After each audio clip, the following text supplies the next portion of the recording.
आज जो सिखाएंगे बराबर समझना सीखना, क्वेश्चन आंसर पूछना चाहते हैं तो क्वेश्चन आंसर पूछना, क्योंकि यहाँ पे नहीं हर जगह पे ये काम लगेगा। फायर एंड इमरजेंसी સર્વિસ શું છે?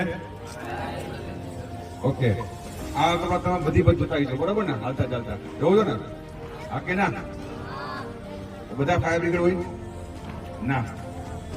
આ કપડા પહેરી તો મોટા ભાગના સિક્યુરિટી ગાર્ડ છે.